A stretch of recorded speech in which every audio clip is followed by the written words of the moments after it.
नमस्कार जय जगन्नाथ मु सौम्य स्वागत करुछि आपण माननकु सत्य डिवोशनल यूट्यूब चैनल को। तो चलंतु आरंभ करिबा महापुरुष अच्युतानंद दासंक रचित श्री अच्युत अमृतवाणीर कल्की अवतार वर्णना षष्ठ बोली। संसार उच्छन होइब प्राणी बहुत नाश, लीला निमंते अवतार कहे प्रताप दास। सेही ठारे जोग आसन महिमा जे विख्यात, सकल सखा घेनी जन्म हेबे श्री जगन्नाथ। अनंत केसरी राजुती करिबे पृथ्वी रे,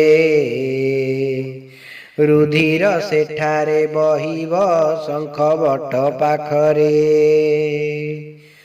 कमार कूलरे जनम नाम हाड़िया हेब,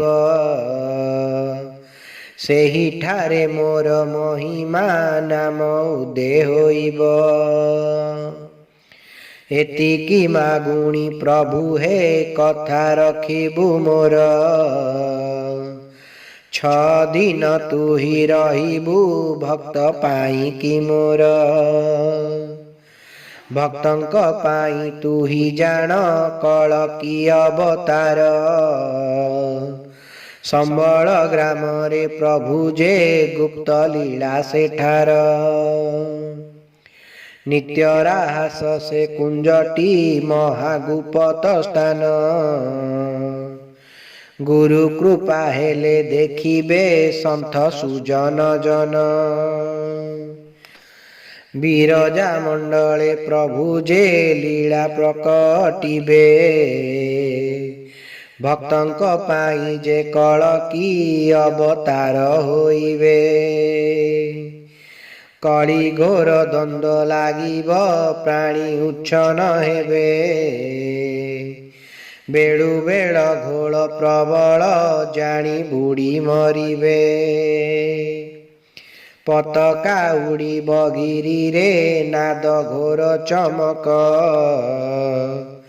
अणाकार शून्य भजन करुथिबे अनेक। एही घोर कली बेळकु नाम सार होइब, नाम करुथिबा जनटी सेहु पार होइब। बड़ दांड शोभा दिशुछि बड़ देउल तोर, सते कण तू ही जाइछु जाजनगरपुर। विष्णुदास घरे जन्म प्रभु तुमे लभिब, चारि पाखे चारि कोणटी सिद्ध साधुंक स्थल।